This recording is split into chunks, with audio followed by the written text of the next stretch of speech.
Hey everybody, this is Cars and Health Bars. So I have a few announcements before we get into the show. I want to say that we are establishing we'll say semi-set schedule on having uploads on Fridays, and I'm shooting for about 9 a.m. That's usually whenever we seem to get the most activity. And I also want to spotlight our TikTok account. It is at Cars and Health Bars instead of the ampersand like it is on Spotify. It's the word and. You can find us there. We just post random clips, podcast clips, just highlights of some of our friends' cars, and the occasional announcement. So that's pretty much all I have for the announcements. We definitely want to get into the news in the car world that was just released days ago. That the new C8 Eray has been released. So, Jordan, what do you think about this hybrid sports car? I think this is actually one of the coolest cars Chevy's come out with in a while, or Corvette. I don't think they're actually, it was rumored they were going to be their own brand, but I guess they're sticking with GM. I don't know why that was rumored. Like, Corvette's just always been a part of GM. But as far as the E-Ray, this thing looks really cool, man. I think it's going to be wicked. 2.50 to 60. It's, I believe it's the LT6, but it may not be. It might be the LT2. But that paired with the electric motor, it'll be rear-wheel drive with the engine. Is what I was told. I haven't actually looked into it, and then front-wheel drive with the motors. But I'm not sure if that's actually true. I feel like it's actually all-wheel drive full time, but I could be wrong. From watching Chevrolet's ad, I did see where there's like a stealth mode where it basically turns off the combustion engine and it only uses the front wheel electric drive. That's pretty cool. And for me, I'm kind of closed minded whenever it came to the electric cars. I've always kind of just turned my nose up to Tesla. I mean, it gets good gas mileage, but as far as performance, I know it does well, but I don't want to accept that because I love the sounds of a combustion engine. There's no replacement for it. But I feel like Corvette is just doing it the right way. They're dipping our toes into it by having the hybrid. You still have that V8 while you have that electric motor in the front. And it's kind of nice to have both. They're not just throwing us out and saying no more combustion engines. We're going all electric. I love how Corvette is doing this, taking this on. Yeah, and I like how, unlike Ford, they actually use the same body as the C8 instead of made their own like SUV, which I know they apparently are planning to do a SUV platform. But like when Ford released the Mach-E, I mean, I don't know. There's a few like styling things from the Mustang, but it doesn't really feel like a Mustang to me. And I've drove one. It's fast, but it's not like I just don't think a Mustang. So I'm glad to see Chevy's taking their approach differently, and I think for enthusiasts, I think people like the styling of these C8s. So I think that was a smart move by Corvette's half. A lot of people too, or especially these older guys. A lot of them are their market. Corvette's market is these older guys that just collect cars, and a lot of older guys have C7s, and a lot of old guys sold their C7s to get C8s. And another big thing is they don't have to have these chargers like Tesla has because they get their power from the combustion engine charging everything, so they don't have to worry about crossing that bridge quite yet. So that was another plus that I think they did a well job with. That's actually pretty cool. So is there any charging port, or is it strictly off the engine? If it's a hybrid like the traditional hybrid vehicle is, the way it works is obviously this isn't going to be the fully way it works, but the way they work is the only reason it has a combustion engine still is to charge the batteries for the electric motors. But the way GM did it, from what I understand, is the V8 or the gasoline engine is in control of the rear wheels, and there is a lithium ion battery going up where the drive shaft would be up to the front wheels, and that's what powers the actual front motor to the front wheels. Pretty cool. I don't know if I'm assuming it's like a plug-in still to your outlet, but I like hybrids. I like all electric cars too. I kind of want to talk about electric cars a little bit, and kind of why they're getting popular now. uh, versus gasoline engines. Uh, I like gasoline engines. I think anyone who enjoys cars likes gasoline engines.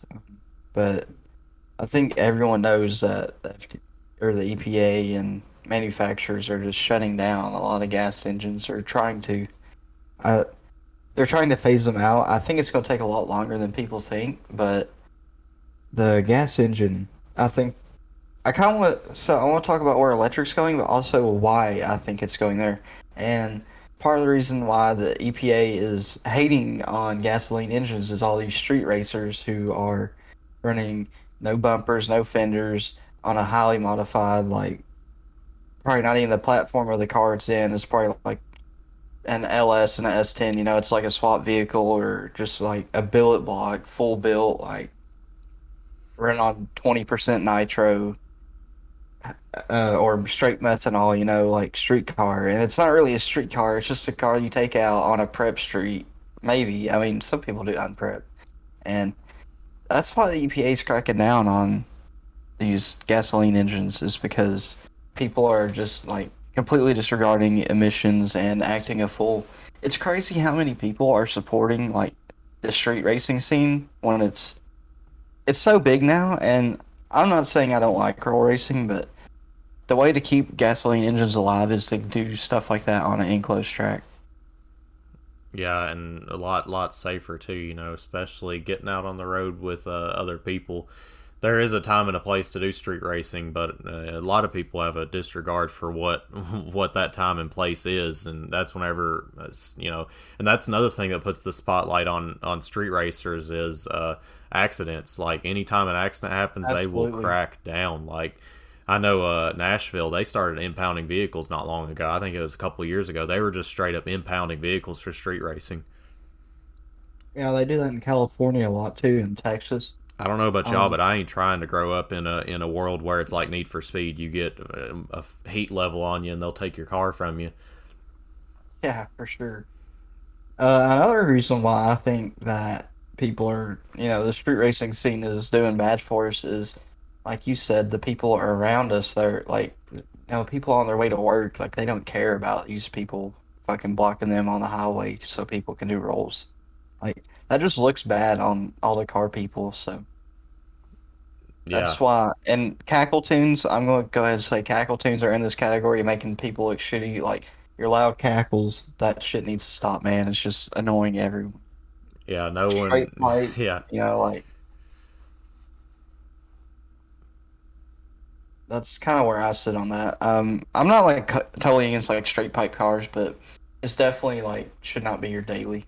yeah, yeah. That's definitely a weekend warrior kind of thing. You're just drawing. I mean, you're drawing attention, but you're also drawing negative attention because I do have straight pipes, and trust me, a cop could definitely hear me across town if I'm really getting on it. For sure, I used to have straight pipes, but I knew I was going to daily my car, and I just knew that was too loud. It was obnoxious. And I'm kind of calling out you coyote guys. You guys are the worst when you're straight pipe. You're so fucking loud. Oh, yeah.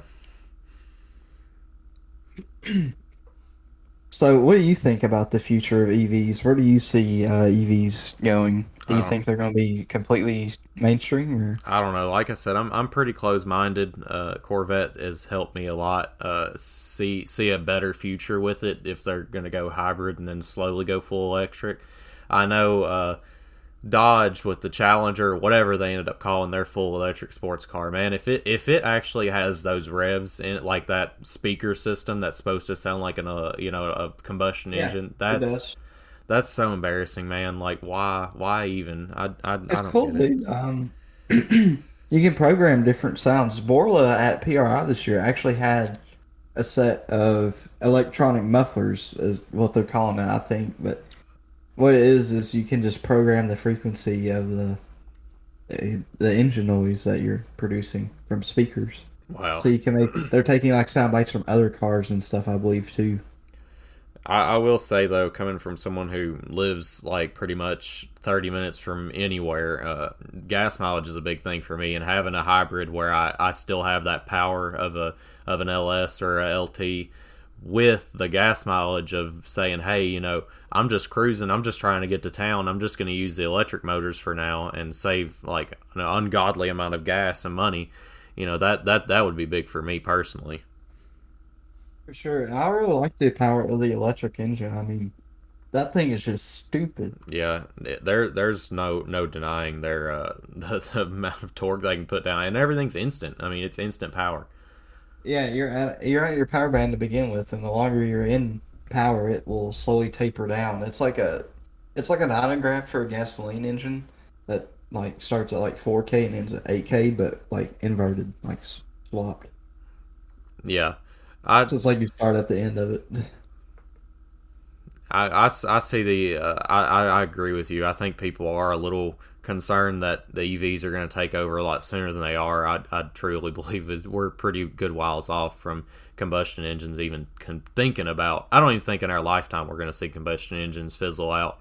It's just there's too much money invested in gas stations, and there's way too many of us that have combustion engines. There's just no way. I don't think in our lifetime, unless we live to be like 200.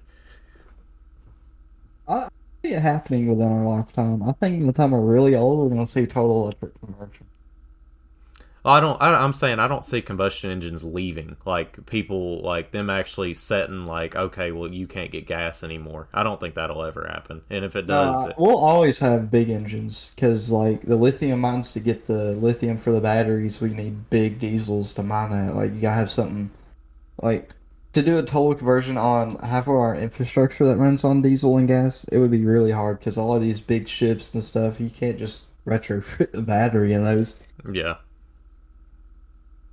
yeah, And as far as like gas stations like that, I think that's a good point. But I could also see instead of being gas stations, it'll be mainly an electric charge station, and they'll just sell stuff inside. I could see that being a thing. yeah, yeah. And there'd probably be a company to buy them out. Like say, hey, Yeah, this it'd be much. like a Bucky's for Teslas. Oh my god, yeah. At that point, they would have to, because I know it don't take a crazy amount of time, but it takes like at least an hour. I think supercharge is like 45 minutes. They'd have to put like some sort of lounge or something in a Bucky's. That'd be cool. Just Yeah, well, like, if they keep doing like they do over in California and like out west, where there's a lot of innovation for this electric stuff coming before, like us who live in the eastern half of the U.S.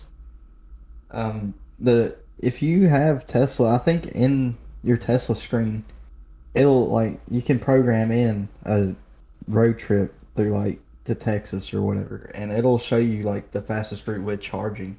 So oh you only yeah, have to charging take like 20 stations. minutes at a time. Yeah, that is pretty neat. And I also think if you start to get kind of low on battery, it'll suggest like notification will pop up saying, "Hey, can we go to this nearest charging station?" I don't think we're gonna make it. Yeah, and I don't want to lie. It'd be pretty nice to have on our cars, honestly. Especially you getting the 85 out somewhere you're yeah, I not know. familiar with. I got asked for it. Be out on some big cruise and have no idea where you can get some E85 at. It happened to Tyler when we went to Nashville. It's a actual occurrence around here because when you're not around big cities, it's where you're gonna get it. I think if I made the switch to E85, I'd probably just have like a small little 5 gallon thing in the trunk just in case. Well, if you're flexible, you just put gas in it. Oh yeah, that is true. Instead of being That's straight what E. I do. Yeah, I don't recommend straight E. That's dangerous. Yeah. I've most of what's in my tank is usually like 65% at the pump or like 70. It's never like 85. I got you. I think in bigger cities, there's usually better ethanol. That's what I always heard, but I kind of doubt that. I feel like Like that's the just something quality people say. or the amount? Yeah, like it's Oh, it's the percentage of ethanol content. huh. That's pretty wild. Uh, when I do my build, I'm gonna have an ethanol content sensor so I can actually test this without, bringing the E85 test kit everywhere. That'd be pretty nice to have. I wonder how it probably wouldn't be very hard to set one of those up. You probably just tap another plug into your fuel system. I could probably just back off of my flex fuel sensor, just back off the signal wire or something off it and ground. Yeah, Yeah, I don't know, man. And I think, like I said, with us being out in the Midwest, kind of Eastern too, we're going to be one of the last ones to see this electric change. It took forever for us to start seeing Teslas pop up, and we still don't Yeah, I really see that mean, many nowadays. I think I might see one or two, whenever I'm driving to work, and I drive like an hour, so I'm on the road for a while. I don't see them very often. I mean, I see them at least once a day, but I know you got guys that are out in like California and all these western cities. You guys probably see them everywhere. They're probably like the Nissan Altima out there. yeah, probably are. And really, I mean, I could probably justify it if I was looking for a brand new vehicle to save money and I wanted to invest. It'd definitely be an investment that would pay off pretty quick, especially if you live somewhere where gas prices are insanely high. Yeah, for sure. I think that's probably why a lot of people in these bigger cities are driving Tesla. Yeah, I mean the return is for that kind of investment. The return's pretty quick. I know you guys have crazy gas prices in the West. I couldn't imagine Yeah, I could only imagine. I mean, I think anything over $3 for like 87 is like stupid. that. Like Yeah, that's high. I would not be mad if it got down below a dollar again or below two I, dollars. yeah, I remember it was like $1.80 to get like 87. I was pretty happy to see it below $2 the other day. Honestly, Yeah, now it's that went back up too. yeah, and it's yeah, and I think if I could throw my conspiracy theorist hat on real quick, I would say if they ever go to burn out the combustion engines, I think that's the way that they're going to do it. That'd be the only way they could do it is by jacking up gas prices, making them unaffordable for us Yeah, combustion engine guys. I could see that too. I mean, it'd just be more reason to buy the electric car, right? I mean, That would be the only logical way that they would the government or whoever you want to say would get yeah. us out of our combustion engines is by jacking up the gas prices. Unless like I could see like California as a state banning gasoline engines because you already see them with these crazy laws, especially with the new diesel that they just passed. It. I can't remember what it was. It's like anything below 2013 emission standards has to get scrapped in California. Like they won't even run it, or it's going to be updated to uh, at least like 2013 or up standards. That's ridiculous, man. And I saw Indiana. I'm not sure if this is like set in stone yet, but apparently they're voting on it or something. Indiana is like saying if you own an antique, right, antique plates on a car, Uh huh. it doesn't matter. You gotta have the emission standard of a normal, like brand new car, pretty much. Wow. And for the people who just drive to car shows, the older guys who've owned like a 65, whatever, since they were in high school, that sucks, man. That's like their first car. They're not trying to swap a new cats or engine because a lot of the engines back in the 60s, 70s, 80s were not efficient. They were Oh very inefficient and horrible on gas, and they produced tons of carbons. So, yeah, I know. um, Even in Tennessee, I don't. It might just be for the diesels, but I know they have to go through a smog test or an emissions test before they can get yeah, their tags. I think it's Tennessee as a state, but maybe I'm wrong on that. Yeah, well, whenever they go get their tags, they got to do an emissions test. I know. If I had to go It's through almost there, every state. dude, I would not. I would not pass that. My car will just straight up shoot out gas all the time. My car runs rich as anything, man. Well, do you have cats? What do you think?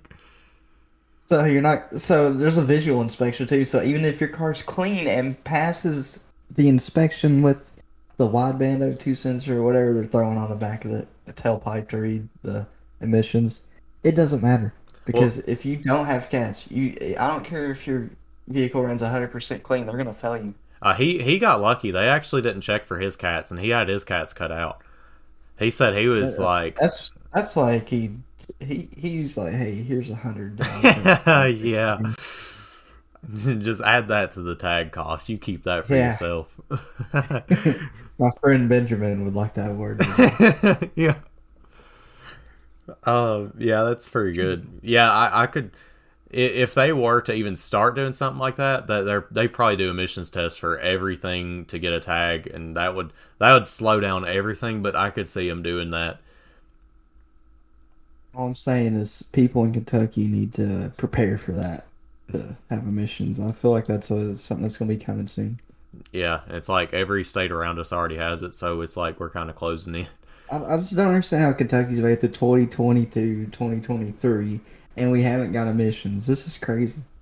Yeah, I mean, there's going to be a lot of people off the road. I know that.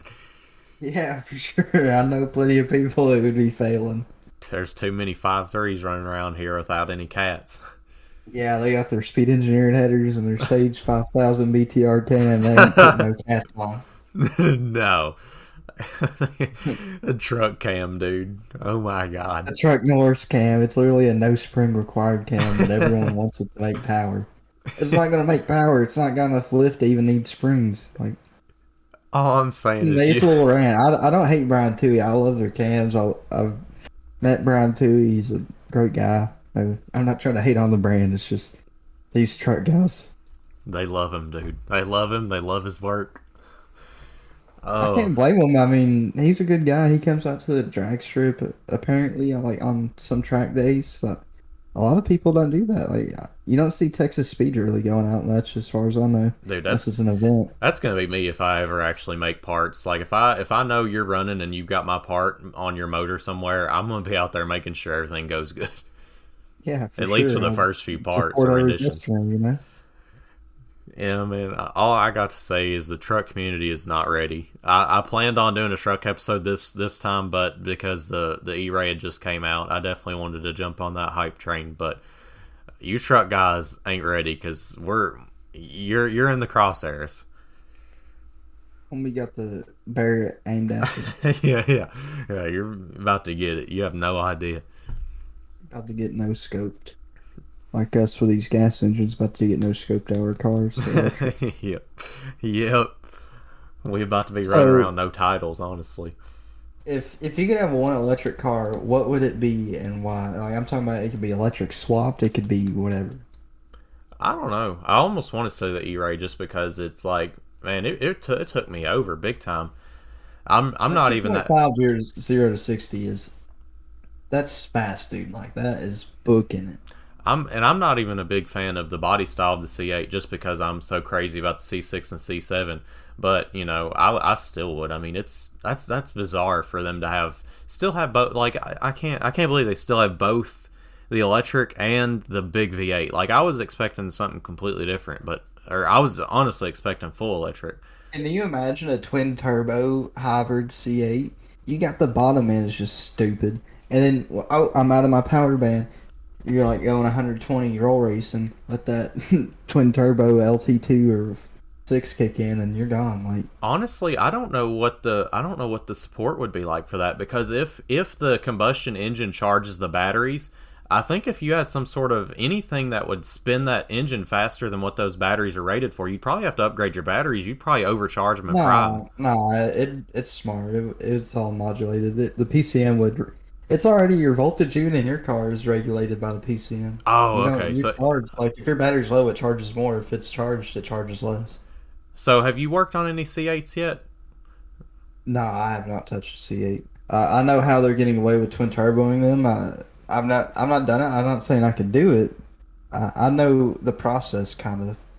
So what they're doing is they're taking a module pretty much, and it's kind of like a two-step box. It plugs in between two harnesses, and it'll alter what the PCM sees, so it can get the PCM to add more fuel. Like if you're on a turbo, you obviously gonna need more fuel when the turbo spools.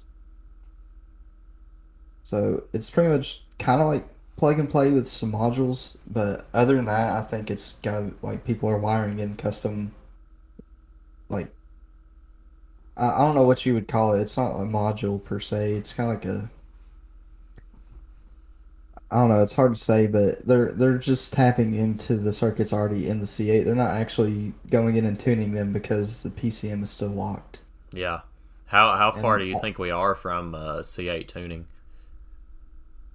there was one shop, I can't remember their name, but apparently they got into the C8, but no one else has been able to do it, and it's been out for how long now? Oh man, they, It's they ain't gonna tell nobody. They got a monopoly on that at this point. it's already hard enough to tune like a C7 ZR1. I know one of them, you gotta pay like 5 grand to unlock the transmission or something, or no, not the ZR1, but the Z06. I mean, it's you got to pay a lot on HP tuners to get into these Gen 5 engines. I feel like a lot of people don't know that with dyno tuning. I feel like a lot of people think that, as long as you got a dyno, you can just plug in and start messing with stuff. A lot of people don't know that you actually have to pay credits to actually get into the computers on Yeah, these. it's like, and our rate for like Gen 3 LS and Gen 4 is pretty low. Like anything boosted, we charge more, but for an NA like Gen 3, we're like 400 or $500. I mean, That ain't nothing, dude. For how much yeah, I power you mean, can get try out to of find something. that in Nashville. Like, I mean, I don't even know if there are many tuners in Nashville. I know a lot of them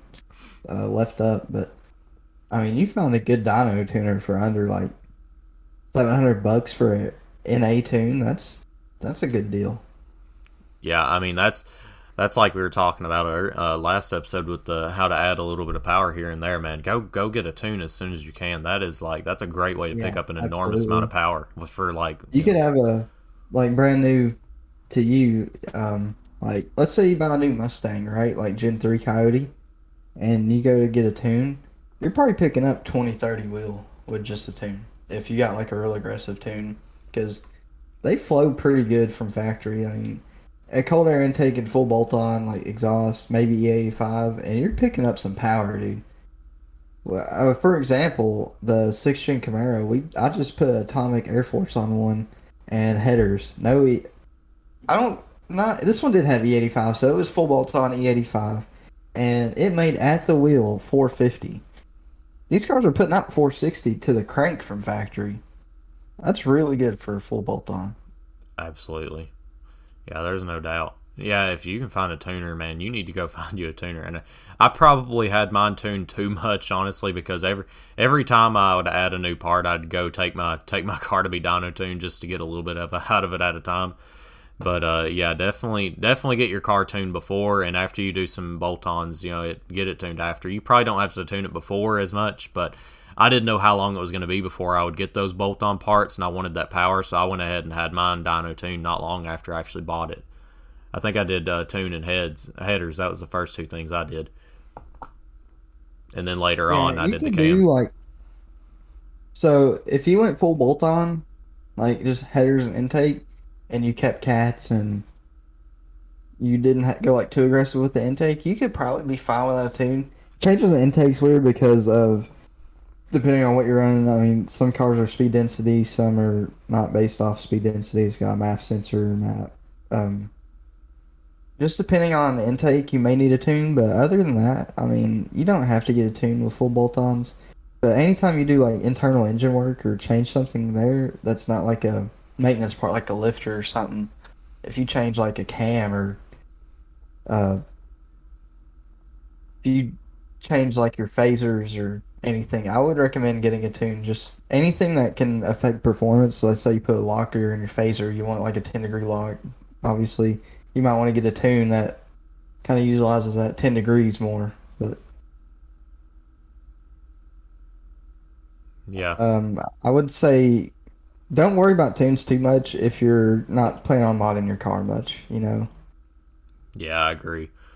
And like if you go to the dealer and you got a tune and they got a program like your PCM, it's gonna not program because you have the tune. They'll have to flash it back to stock and then program it, so you'll lose your tune. Yep.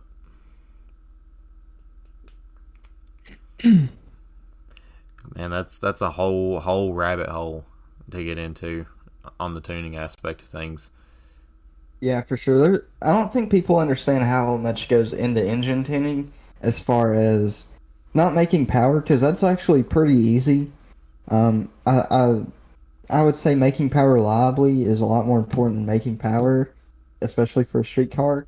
And then also just like drivability. People don't really understand like how much goes into drivability when you're tuning. I would say it's like 70-75% of the tune.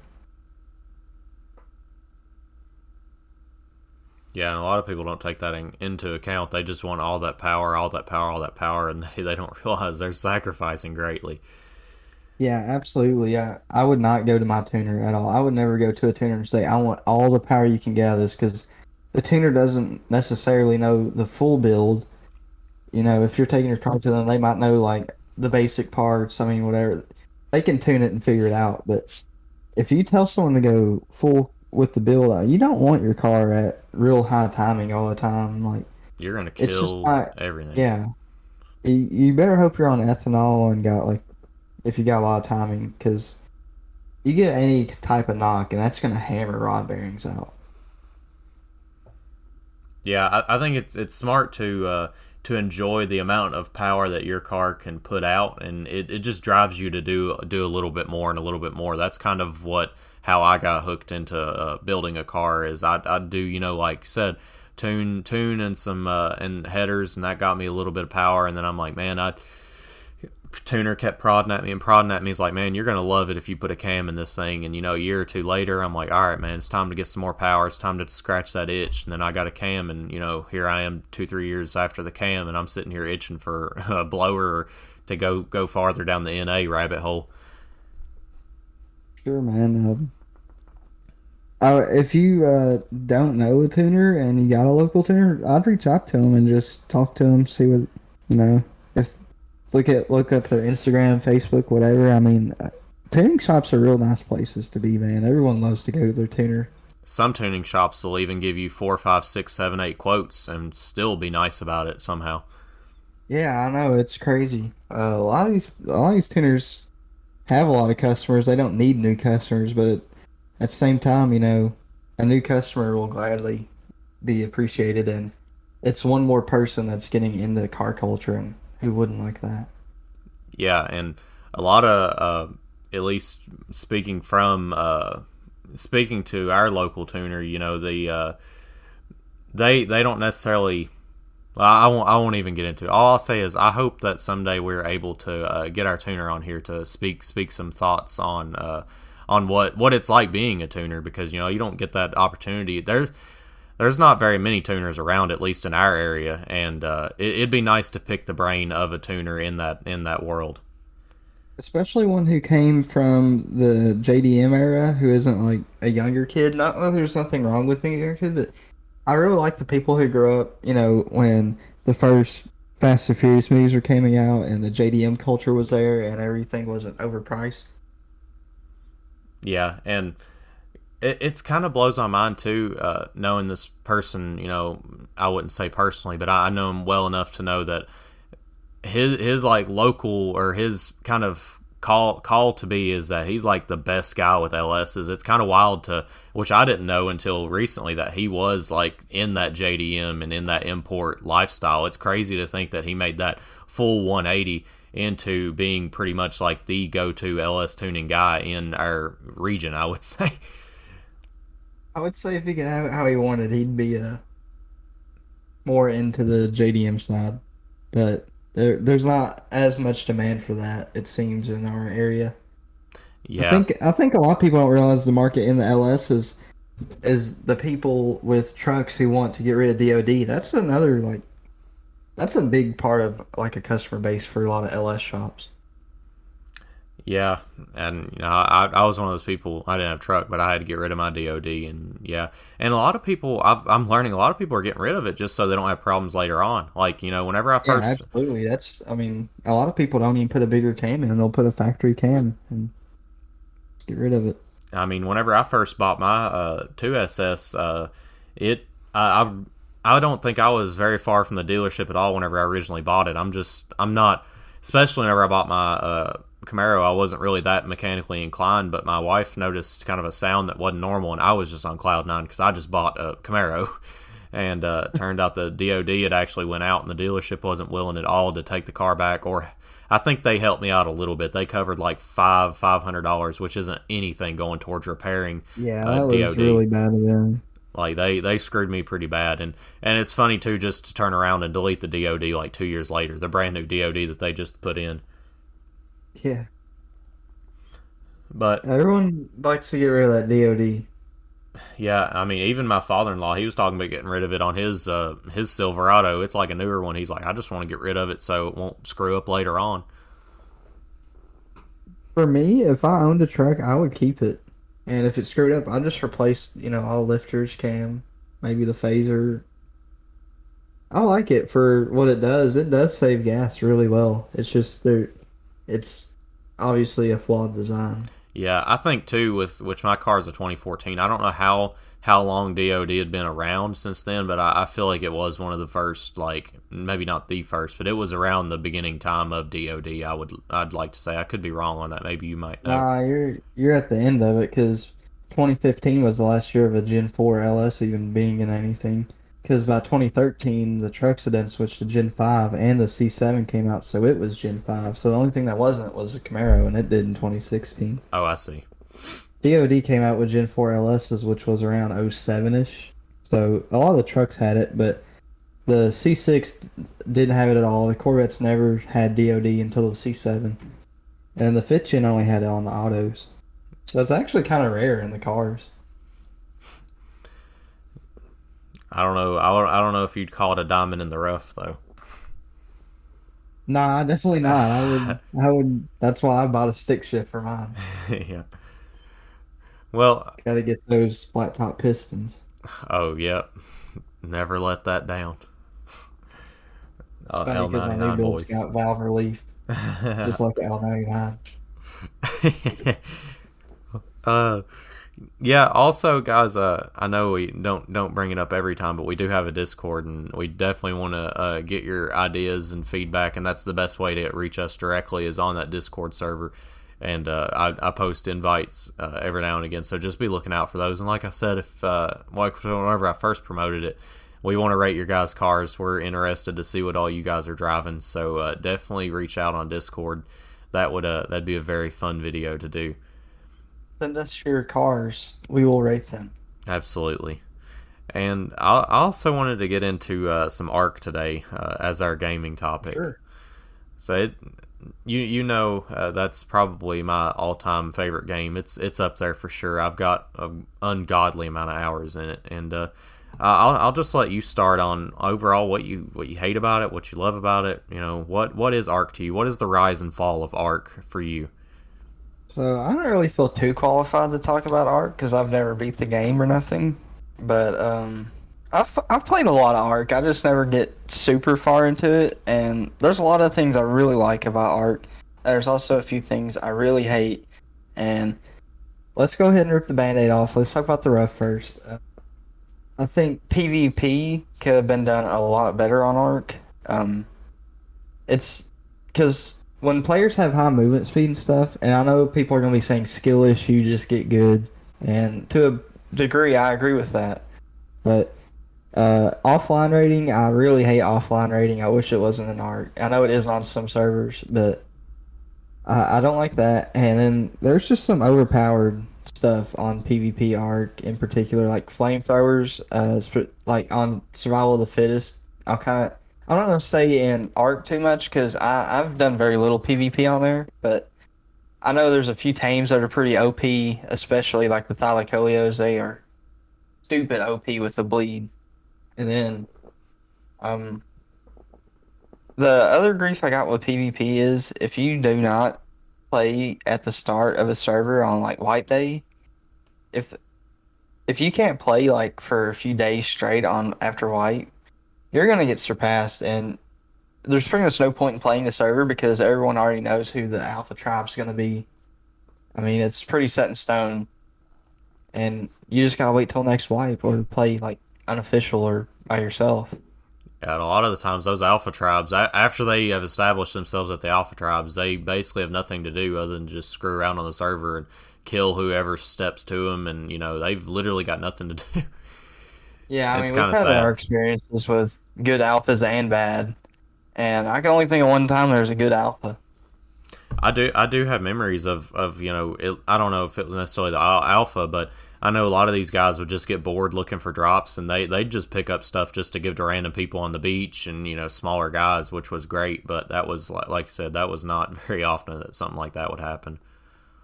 Yeah, for sure. Usually it was people would camp drops to PvP. And we can't say anything about, kind of being rough to new players because we had our fair share of throwing beach bobs in cages. Yeah, I can't say I was perfect. I mean, everyone loves to throw a dude in a cage, Dude, especially my setup. Mine was the best. beach bobs had no chance with us around. I swear, I was pretty mean. I ain't even gonna lie. But And I got problems with like that's the problem. Those people joined in late, and we already had teams, and they just couldn't do nothing about it. in our defense, though, we always set our base up in the hard zone, so, Beach Bobs really had no business being up there to begin with. Yeah, for sure. And yeah, man, that game, so many great memories on that Yeah, game. I want to mention one because I know you're gonna love it, and it's so funny. The audience probably won't get this, but we got to at least mention it. Big Bill Cole. Yup.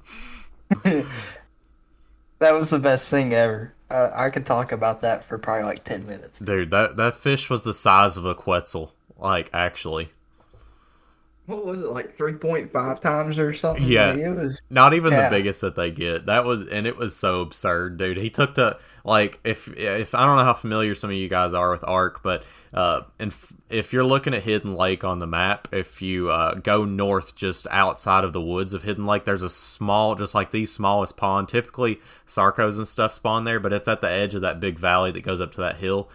Man, there we would always set up there for whatever reason, probably because Hidden Lake was typically taken over already. But that we got just the biggest coil fish to spawn in there, and we could not kill him. I think maybe we did kill him one day just to see how much meat he gave us, and it was like an yeah, we ungodly did. amount. It It was, literally was so much meat. It could have fed an entire army of Megalodon beef. we were both encumbered walking out of that water. Yeah, we almost drowned. That was, and yeah, and if you have an idea of what that spot is, that's exactly where Jordan would set the cage at, was right there where they were just barely not drowning.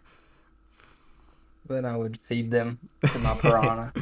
Yeah, that that's a weird place to have a base, but it worked, as long as the people with hidden, and we got lucky. We had some neighbors that set up a base right up where that artifact is, and we allianced with them, but ultimately ended up getting wiped. That was pretty tragic, but it was fun whenever it lasted. Fun seeing that tribe come back with their wyvern though and take out the people who wiped us.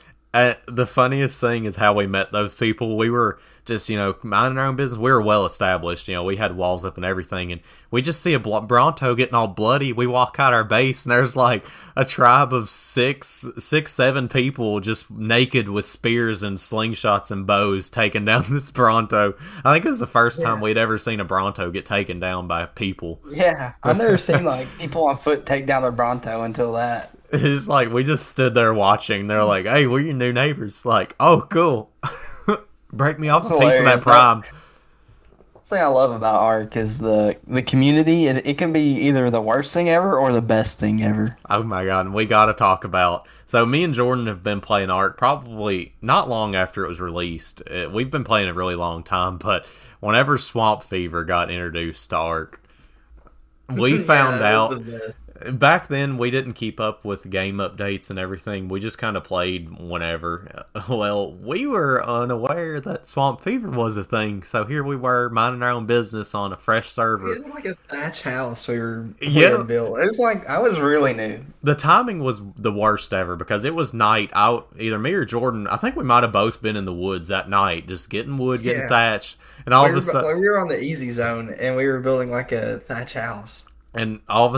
just hear coughing coming from the bushes, and it's like, "Hey, Yeah, you did you just see hear like that?" some green haze in it. Yeah, we literally said, "Did you hear that?" And then he started running at us. Yeah.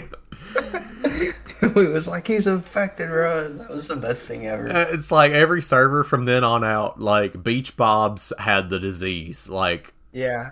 Remember when me and that dude set off on the raft on our journey to get the cure? yeah, That was the best. suicide mission into the. It is like a Dead Island mission The going into the capos, jungle. yeah. It was literally going into the jungle on that island. I might not What be it was. back. I was like, okay, bring a cure. The capos would come at you as soon as you open the door. The fact that you actually came back with the cure and you're like, all right, man, look, I'm cured. I'm gonna set this treatment outside. You better not come near me. I'm already cured. Yeah. Who was it? I don't even remember that tribe. It's like some random people in chat or something. Yeah, I think I met. they were just as over the disease as we were. They're just like, That's what I love about art, man. we're taking care of this disease, man. I Yeah, like weaponizing the disease too. I think that's awesome. yeah, Chemical and I tell biological warfare. I tell stories of one time. It was after Jordan had transitioned to PC, and I was still on Xbox. I joined a pretty well established tribe. I think they were maybe like the beta. They were up there at the top tribes, but they decided to wage war on not the alpha, but the next up. And they were straight up taking Quetzals with like a small base built on. Basically, like if you can think of the Quetzal on Survival of the Fittest, how it's got that small little wooden thing where they jump out of. That's pretty much what we had, and we were just throwing dodos out onto their base and just infecting everything because you can infect the dodos with the disease too. It was too good, and then dropping turtle bombs. Oh my god! Yeah, turtle bombs. The turtles deserve to die. Strapping C4 to turtles and throwing them out. Oh my god! And plus two, they're such a tank. Most of the time, they wouldn't even die with the explosion. So you just level up health, and they'd literally be in there just causing mayhem. I want to say a meme relating to that, but I'm not gonna because I think we get canceled for saying it. I Probably. would like, I would name my turtle Mohammed. Oh my god. And like audio, we go. That sounds like some mod Black Ops 3 with like Hank Hill mod. Yeah. Yeah, that's man, and like you said, the worst thing about Ark has the potential to be like one of the best long term games that you could just hop on and play and have like some competition, but at the same time have fun if they would take a offline rating. And especially I want to hit on the people blocking the metal spawns, the crystal spawns, and the drops. Man, that is cancerous. And it seems like the And devs, games. that'd be so easy for them to block if they would just change it to where you couldn't build in those areas. But I don't know. I get why they haven't, but also I think for the general good of most servers, it should be blocked. Yeah, and there's enough places to build where nobody should really be building on Metal Mountain. Those Metal Mountains just need to be a community spot where you're gonna risk dying, but at least it's not blocked off because there's nothing worse than taking your first trip to Metal Mountain with a pterodon. It's your first metal run ever, just to find out somebody's blocked it off, and you might as well leave the server because you'll never be able to get any metal or crystal. Yeah, like literally every mountain's got just metal foundations on it. There's nothing you can do. I feel like That's the worst. maybe too the reason they might have made it to where tech down dinos drop scrap metal and oil might just be because of that. That might just be their easy fix. I don't know. Maybe it ain't enough metal. No, no, no. It's terrible. That'd be the slowest grind ever, especially on like normal harvesting. Yeah, I couldn't even imagine. That's something else I think that they could work on is the harvest rates and especially like breeding and taming. Man, yeah, Ark is a legit grind. If you were to show me another game that like is crazy with grinding, I guarantee you Ark will topple it because man, it takes It's probably days. worse than Rust. Oh man, it's terrible. Like yeah, I shouldn't have to wait like five or no, probably not five, but like 3 full human days to breed my dinos again, just because some dummy didn't take care of the egg, or I got raided and the egg got destroyed, and it's just there's so many variables, man. And it's like you just want to uninstall the game if something like that happens. Yeah, that's literally the worst. And I know you got probably the common argument we're going to hear is, oh, why don't you just play PvE? Well, there's just no challenge in that, and it sucks. There's just like, you might as well just be playing like, I don't know, roleplay server. There's no challenge in that. I do think if Arc 2 was to take this approach of having competitive PvP servers, they should make like an actual hardcore server where there's normal harvesting, normal taming, normal everything, but they need to have a casual where there's just like times 2 taming, times 2 whatever, a lot for the people that don't have time to For sit and sure. grind a game for like ever. And it's almost like, I know, speaking from experience, whenever I was in that large tribe, we literally had people in different time zones just so we didn't get like offline rated and everything got taken care of. Like you had to have that. Yeah, for sure. It's crazy. You think you'd have to have people in different time zones playing a game with you just so you can survive, pretty much. I mean, it does make the game a lot more better, but at the same time, it's a freaking sacrifice, and it's almost like having an actual job, because if someone don't do their job, then you're kind of screwed. Then you got to be the one to fill up feeding troughs or whatever. It's just silly Yeah. stuff like that. I mean, It's like calling tech support and like they're like, we don't know what's wrong. Like when you get raided and you don't know what happened the next day. Yeah, or somebody that isn't very competent is covering that time, and you're like, oh my god, guys, we're getting raided, and I'm not able to take care of it, and then like everybody's gonna rush to get on, or this whole tribe's gonna fall. It'd be I like that think we though. need to see more chemical warfare in Arc 2 Oh my god, yeah. and Yes. mustard gas release on. Oh my god, make more ways to catch diseases other than the swamp. Just make Yeah, like if you random drink dinos are water from diseased. the river, you get disease. Like Oh you my gotta god. clean water or something. I'd honestly not be too mad at that. Yeah, or like you get dysentery or something. So like your dude's always pooping. That yeah, that'd Be be. like a Phiomia. I know a lot of big servers have like the alpha, if it's an actual decent one. They'll set up like community areas where they'll set up like shops and stuff. I would like to see that in Arc 2, but like NPCs in control of it, so you don't have to rely on a different tribe to do something like that. That'd be kind of Yeah, nice. they could do something like Rust too with the vendors, like vending machines and shit. Yeah, I think they can learn a lot from Rust because Rust is probably like one of their biggest competitors in like a survival game. Kind of like there's no really other survival game in the market that Ark is, but I feel like when I think of other games that you got to be on a lot and there's alpha tribes or I think of Rust. yeah. So 7 days kinda is really close to that, but like they're in the Stone Age compared to Arc. But I feel like if if 7 days ever gets out of alpha, they won't be a competitor, but they'll be a close second. I would say I've played PvP on 7 days before, and it does remind me of a Stone Age version of Arc. There's tribes or there's whatever they call them, groups, and you've got your own base set up, and you have to fight the yeah, zombies as well as fight the people. It is kind of fun, but at the same time, it's just as bad as Ark. You got to yeah, always I be could see on. like I can kind of dip on 7 days here. I think Blood Moon raiding would be pretty fun. I think that would be awesome. Oh, you saying like doing a raid during a blood moon? Yeah, I think Oh that my would be god, that'd fun. be terrible. The zombies would just basically the person on the defense would just have a free show to you getting slaughtered while you're trying to break in at the same And time. maybe not. Maybe you like break in and then you let the zombies in their base. Like you just raid them. That'd be cool if there was like some sort of zombie blood or something on 7 days where you could like put that on, and that'd be cool. Yeah.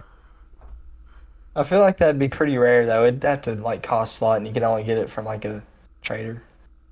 Yeah, just like that 44 Magnum we took forever to Yeah, get a hold God. of. Like I took didn't even want one that bad. It's just we had so much ammo. 5 blood moons later.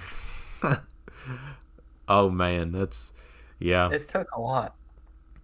I'm curious on Ark. There's so many different wyverns, and you're definitely a wyvern boy. What's your favorite wyvern to get a hold of? Uh, I think Fire Wyvern. I just like the basic Wyvern, like old school dragon. I do like the Ice Wyvern too, but the Ice Wyvern can be used a lot more tactically, I think, because you can slow stuff down with it. So you can make like plays for your team with that a lot better than just fire. Okay, and what's your favorite tame? And if you can't choose between one, I'd take a early game tame and a late game tame. Uh, so after we played on my server for a bit, I'm honestly calling the Daedon one of the most underrated tames, dude. Now, it's more about a high level Daedon, a real nice tame. So I would say that's kind of like a mid game tame. And early game, that's a hard one. Early game, maybe Thylacoleo. I know they're not like super hard to tame. RGs, I like RGs a lot. Then for high level tame, I'm not really sure. Let me think. I like the Uranus a lot. I think it's a cool time. And for PvE, it's really good. I Tech used Rex is probably my favorite. I used to get down with the Theory, but man, they're so slow. If they were a little faster, I could get down with the Theories more. And after When it having comes to harvesting, I like the fairies a lot for sure. after having some high level tames, I would say I'm not as scared of the Theories as I used to be. Because Yeah, they're not like super crazy OP. they must have got nerfed over some point. Because I know we used to play it, man. You could see a Theory take out like 3 Rexes, no problem. Dude, I remember when we first started on it, one server and we were in Death Valley, and that Rex Oh got in our God, base. It dropped right into our base, bro. that We was couldn't even run, that was rip. That was his house from then on out. pretty much. I I would say I'd have to go with the Parasaur, man. That's like my every go to. I will Yeah, not have an Arc that's the server. go-to for sure. I will never go through an Arc server without having a Parasaur. They are just like they're so fast. They got the radar is like even the best. Like that's one of the best things, especially if you're in a area like where you're trying to be hidden from some tribes or whatever. That's very handy. And also, man, they just get berries so good for what they are. Dude, Eh, the Daedon surprised me with its harvesting. It's like pretty good on the berries. yeah, yeah. The Daedon is definitely underrated. I was like you. I knew it had like an OP healing, but I didn't know it did so much damage and so much collecting. Yeah, for sure. A great cave tame. I mean, what more could you ask for? Yeah, we just recently got into doing caves on our last server, and it was man that they came in handy big time, big time. Thycolio was okay, but man, that pig he just destroys everything in his path. It's the best thing ever, dude. It's crazy. Yeah, for sure. Have so what all maps? You played all the Arc maps other than Genesis, haven't you? Uh, I don't even remember all of them. There's so many. Uh, I got, played Valguera, the Center Island, you've played I think you've played all of them. Ragnarok, is that one? Ragnarok. Aberration, Ragnarok. Yeah. I've not played Ragnarok, I don't think. And No, oh, there's one I can't think of off the top of my head, but yeah, there's one more one that I wasn't played really that like the talked about. first like three DLC maps. I played Scorched Earth. I never really got to play. I bought the Scorched Earth whenever I got on PC, but I never really played it. It was super It's challenging. it's the worst, bro. I can't stand Scorched Earth. Like just oh my god, trying to find water, and then whenever you finally do, and there's just like a million raptors down there, where the only spot you can get water from. Scorched Earth is a challenge for sure. Yeah, I'd probably do it just to challenge myself, but man, I'd it was cross arc rough. with it, but I'd never play on it by myself, I think. Yeah, yeah. Ever since playing the newest map, the Van Halen or whatever. No, not Van. It's Assassin's Creed game. Uh, I can't think of the name, but it's the latest one that came out that wasn't a story arc. It had like the Velocity Raptors, though. That was an amazing tame to get. And I went so far to challenge myself to live on the hardest island, like on the map where the Magmasaurs and Gigas spawn, and oh, and the Basilisks, they're the worst. But that's a really fun map to play, especially because there's every wyvern. I think every tame in Ark is on there except for like a couple, and I mean like one or two. Dang, I didn't know that. Yeah, it's. I think that was their last DLC map that wasn't story based. I think that's why they kind of went all out on it. Yeah, even I this. think what would you say what your top five teams are? I don't know. I'd be. I'd be. Being bad to my Parasaurs if I didn't put them on there. That's for sure. I definitely. And whatever that thing was that we were trying to kill the brood with, that was pretty underrated. I didn't know they were so good, and we definitely used them incorrectly. That's why our boss fight went so bad.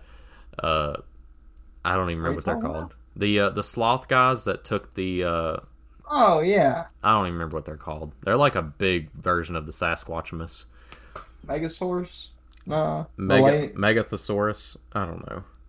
I can't remember the name of it. But They yeah, they they're weren't the pretty sloths that stupid. threw the rocks, but they were the other sloths. The one that's if you're an arc player, they're the Yeah. ones that gets kiting really really well. But definitely the moose is up there. They just man, I had that one moose on that Vulgaro maybe server that we were playing on, dude. That thing's melee damage was insane. Yeah, they do got good melee damage. And if I ever have to get out of there, dude, oh my god, it books it. Especially the jumping and running at the same time. It's like zoomies. I think dung beetle's kind of underrated. I Dung mean, beetle, not yeah. really underrated, but that's like one you gotta have. Kind of They're one of the the best PvP. farming dinos just because they give you oil and fertilize, and that's all you got to feed them. It's like OP, especially if you can trap them. And like I learned a trick where you actually, whenever you build your greenhouse, actually place them inside the greenhouse so they can't go anywhere. That's like the best thing ever Because I used to just have them roaming around on the ground picking up poop on their own. I don't even know if they could do that. That's just what I thought whenever I first heard of them. But yeah, I keep them. I just keep them put up. I don't know. It's hard. It's really hard to pick five because I just love so many random dinos. They've each got their own role to play. I really love Well, what pterodons. about a flyer? You gotta put a flyer in there. Yeah, pterodon for sure. I'm all about that speed. I'm definitely an RG boy. Yeah, I like the wyvern too, but that's kind of like later game. I think whenever people talk about flyers, it pretty much boils down to the RG and the pterodon. Some people I think would get on Pretty that much. Quetzal boat if they. I feel like the Quetzal people like Quetzals because they can build bases on them, which is cool. But that's just something I never PvP, personally they got their into. use.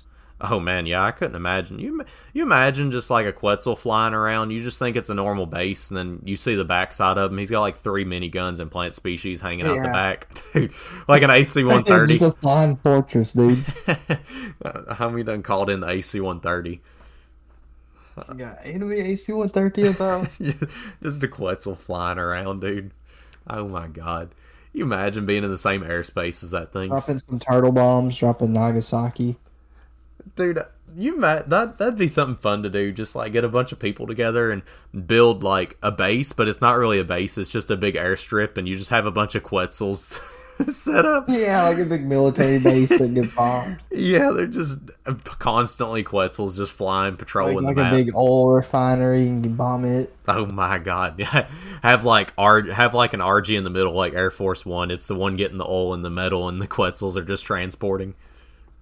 It'd be hilarious. That's so cursed. Have it painted like the American flag. Yeah. Man, see, that's just Ark has so many endless possibilities for so much cool things to do like that. Yeah, it's almost like Minecraft. You can do so much creative stuff. Yeah, and even with the raft, I've seen some crazy raft base, man. Like straight up, like U.S. Navy, like they got a metal raft and like they just own everything. I do think that they added that. I don't know what it's called, but they did add that undersea dino that targets rafts specifically. I feel like that's kind Oh of yeah, the killer whale. yeah. They definitely put that in there for a purpose of taking care of these raft boys. I'm kind of a raft boy, so that hurts, I've never had a raft where I've got attacked by that thing. I do remember being chased by one time, but I was like, nope, I ain't even trying to figure out what that's like. I got to shore quick. Yeah. It sucks because I like rafts because you don't get like on the island You don't gotta worry about getting raided unless someone goes and checks like the corner of the map. Yeah, and it 'Cause is. I'd always just park the raft in the corner of the map and have my tames inside, my like forges going or whatever. It's nice too because talking about the island specifically, there's like several rivers that cross the whole maps, like going in between, so you don't have to rely on going a full circle around the map to move around. Like you can cut through on these rivers. I'd imagine. I don't know. I'm sure the raft don't fit on some of those rivers. I could be misspeaking. Yeah, I would be a little worried about it because you'd be a big target. Oh, for sure. Oh my god, yeah. But I could just imagine just like a bunch of Rexes piling out of there. I would be Like on D-Day. the corner of like the volcano or like I'd be on the corner of the map pretty much the whole time. So that way I could go do what I needed to do on the shore and less people would be like it'd be in a hard area so there'd be like no bobs walking around near me. Beach bobs, I swear. Trying to avoid like base spots so I could just stay in the shadows. Yeah, and most of the time, most of your beach bobs and your early tribes are the only ones that are set up on the shore. So really, if you got spotted, it'd just be by some beach bob that definitely ain't gonna say nothing because he'd be afraid you'd come mess him up for speaking. Yeah. That's kind of messed up. I know a lot of people on Ark change their name and their Steam name and shit, so that way it's like you can't tell who it is. Oh my Like god, their Steam is it's like where hardcore. you can't see their Steam, so you you can't see their name when they come online for the join notifications. That's pretty hardcore, dude.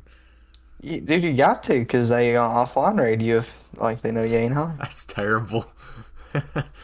Oh Couldn't my imagine. god. Hey, XX420's offline. Let's go. Yeah, pretty much. Load up. Oh my god. Yeah, man. I don't know.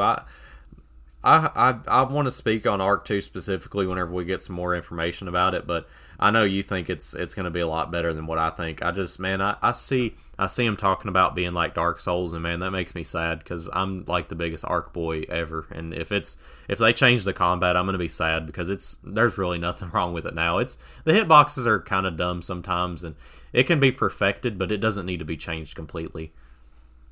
It Yeah, just I kind of agree. adds to the sandbox aspect, really. Like, it's just, I don't know. I don't think there's nothing wrong with it personally. The guns for sure can be changed because I feel like it is impossible to hit shots with a gun sometimes.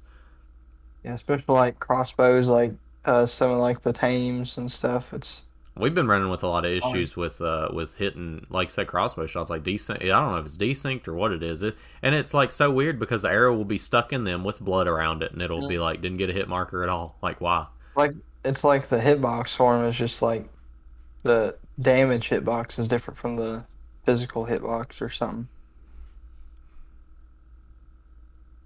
Yeah, I can't. I'm hoping that Arc 2 doesn't do us wrong, but you never know with these big creators, and they're definitely taking their time with it. So I hope that's gonna reward us in the long run. I was kind of hoping to be playing Arc 2 by now already, but I guess I'll have to wait a little while longer. I think they pushed it back to the end of 2023, so we'll have to wait and see what that's like. There's definitely some big titles coming out this year, so hopefully that'll keep us preoccupied until Arc 2 comes out. But I know definitely gonna be putting in some vacation time whenever Arc 2 comes out.